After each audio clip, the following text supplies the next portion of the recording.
Hey folks, Jim Thomas here, Fitness Management and Consulting, and I appreciate you being here at the channel today.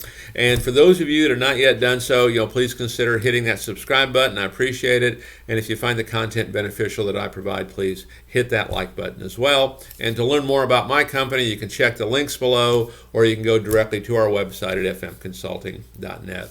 Now, our topic for you today, it's 11 tips for kickstarting a new gym salesperson. So if you're a manager, you're an owner, you're an operator, you've got a new gym salesperson coming in, I want to give you 11 tips on how we can kind of jumpstart those folks, so that we can kind of kickstart them if you are that person starting. Okay, here are some things that you can do to really jumpstart this, to help you start to get some results right away. And I would even say, if you're a veteran or someone who's been around for a while, you've fallen into a slump or you've never kind of hit your stride, let's go back to basics here. Let's look at some of this, and maybe this can help you, take your business and your job to that next level.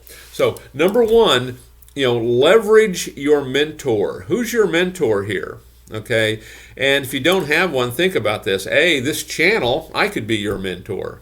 Okay, review all the information we have in here, of how to do this, of best practices, of how to get results. Okay, if you have people that approach people that are at the top of the leaderboard. If you have people in your club that are willing to work with you, willing to help you, become better. If you know people, across the industry that are willing to do that for you. But leverage your mentor. Get a mentor. Get someone you can learn from. Because what you want to try to do here is you want to try to shorten this learning curve and really maximize this opportunity. If you try to do this from trial and error, it's going to be a challenge for you. It's going to be difficult. So again, for many folks, I know many clubs do this already, use this channel for that, because that's the whole purpose, is that how-to. Here's how you do this. This channel can be your mentor. Or find that person on the leaderboard that's willing to give their time and efforts to make you better. Number two, you want to learn the tribal stories. Okay, you want to learn the stories that have been passed on, that people use to help tell stories and influence other people. I mean, using third-party stories, okay, is a great way to learn how to make a sale. And I'll give you an example, because a lot of times when you get in the sales process, I want to think about it. Okay, you're going to hear that quite a bit. And I remember, when I was starting out in sales, one of the things that I did is I would always talk to the members. Hey, what got you started? What'd you like about the process? What didn't you like? How long did you wait? Did you have to think about it? And all these things. And I remember I had one member. He goes, Jim, I wish you guys would have been a little more assertive, when I first came in. And I said, what do you mean? He said, well, when I came in, they just kind of showed me the rates, and that was kind of it. And then I left, and I came back 6 months later, and I did it, but I had like 20 more pounds I had to lose. He said, if you guys had been more assertive when I first came in, I wouldn't have had those 20 pounds, okay? And of course, he had a smile on his face when he was saying it, but his point was well made, that, hey, if we'd have been a little more, I don't know if I want to use the word aggressive, but, a little more focused on helping him get those results and asking him to buy one more time, could have saved him 20 pounds. Okay, but it's a good point. That's a good story to tell, right? So go out and get those stories. What are those stories that you can learn that people have told you that you can utilize to help influence others and make that sale? So learn those tribal stories that great salespeople have to tell. Learn how to get a deal done. You're a new salesperson. Learn how to get a deal done. Okay, what are the stages of the sales process? I can tell you when I first got started in sales, and I eventually figured it all out, but I wasn't really trained. I mean, literally, I was just grabbing a piece of paper and writing some stuff down when I was showing this to him. I remember the manager said, well, Jim, show me your price presentation sheet. And it was just some piece of paper I'd torn off and I'd written it down, because no one showed me anything else different. And he goes, what are you doing? And I said, well, this is, I don't know what I'm doing, okay? And eventually, I learned it and figured it out. But learn how to get a deal done. How do you get a deal done? How does this process work? And then how do I actually sign you up? Make sure you know that process. And my advice is practice this over and over and over to the point that it becomes second nature. You want to memorize this process so that now you're free to be yourself. Okay, and you want a proven process. If you're kind of getting this information individually, check the channel here. We'll walk you through the steps. If your club has a process they want you to use, okay, use that. And memorize it, and let's make that work, and let's start getting results. But learn how to get a deal done. If you don't know how to get a deal done, boy, you're stuck before you even get started. Okay, number 4, know your numbers and what you need to do. Okay, what are your numbers? And so I always like to do the math. Number 1, I want to know my numbers. And in the big picture of things, I want to know my numbers because conditions will change. As time goes on, if my sales drop, why did they drop? Is it because my pipeline's empty? Because my appointments aren't showing up? Because I'm not booking appointments? Because my closing percentage isn't very good? There's a lot of different reasons there. And unless I know the correct reason, I can't make that adjustment. So that's one of the reasons I want to know my numbers. But for you, if you're brand new and you're listening to this, or you're managing people that are brand new, let's just say that new salesperson has a quota of 30 sales. So it's 1 a day. Okay, know your numbers. What's it going to take to get 1 sale a day? Let's just say it's going to take 2 presentations. Well, for me to get 2 presentations, I'm probably going to need 4 appointments. And for me to have 4 appointments, how many outbound calls am I going to make? Well, I might have to make 50 dials to the phone to get 8 appointments maybe. Okay, and so know our math, and how many people do I need to keep filling my pipeline with? Know our math, know our numbers. Because we have to focus on certain things. It just can't be arbitrary. I'm out here, hey, I need a sale. Where am I going to find a sale? Let's know our numbers and know what we need to do to reach those numbers. Because the selling in general, making money, it's always a trailing indicator. It's not the leading indicator. The leading indicators are building the pipeline, making the contacts, booking the appointments, getting the shows, following the process, things of that nature. Okay. Number 5, identify your strengths and weaknesses. What are you really good at, and where do you need some help? Okay, and the things that you're really good at, boy, let's go, and let's go strong. Things that you're weak at, let's identify them, and let's work to build on that and make them better. Okay, know where you're at, know where these weaknesses are, and how can you fix this. What you want to be able to do is put yourself in a position to be successful. And I remember one of my biggest weaknesses when I very first started, which is common, was asking for the sale. That was a miserable experience for me, okay? And I had to learn how can I put myself in that best position to do that?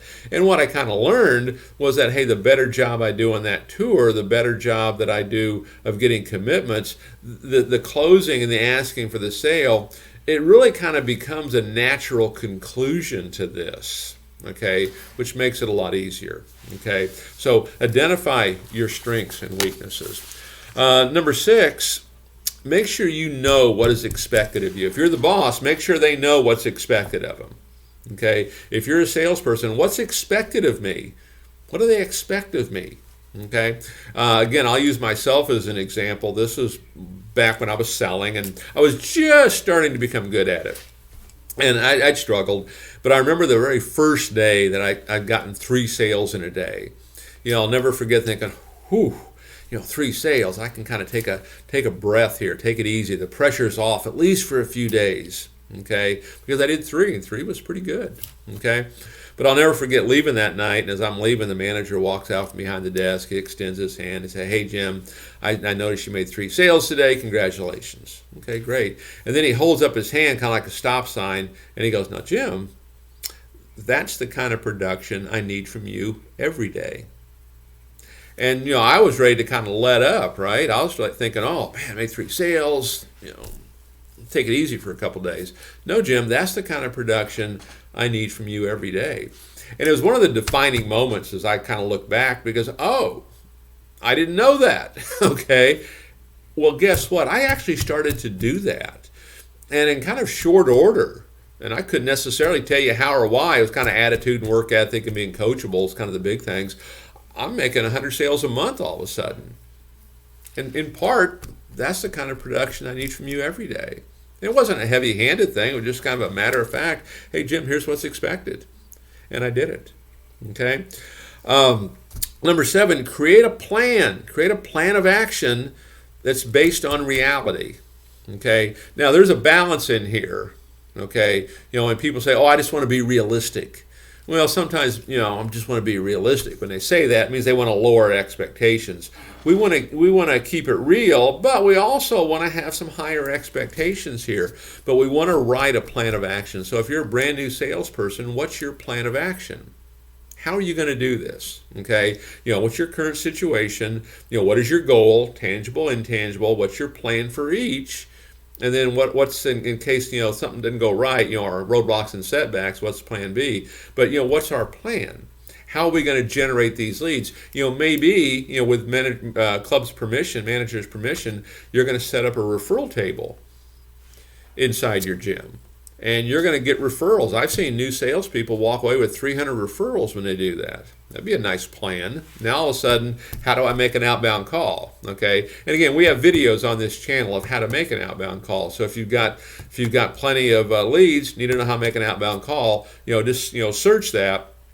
YouTube.com/Jim Consultant and search how to make an outbound call, and we'll show you the key steps on how to do that.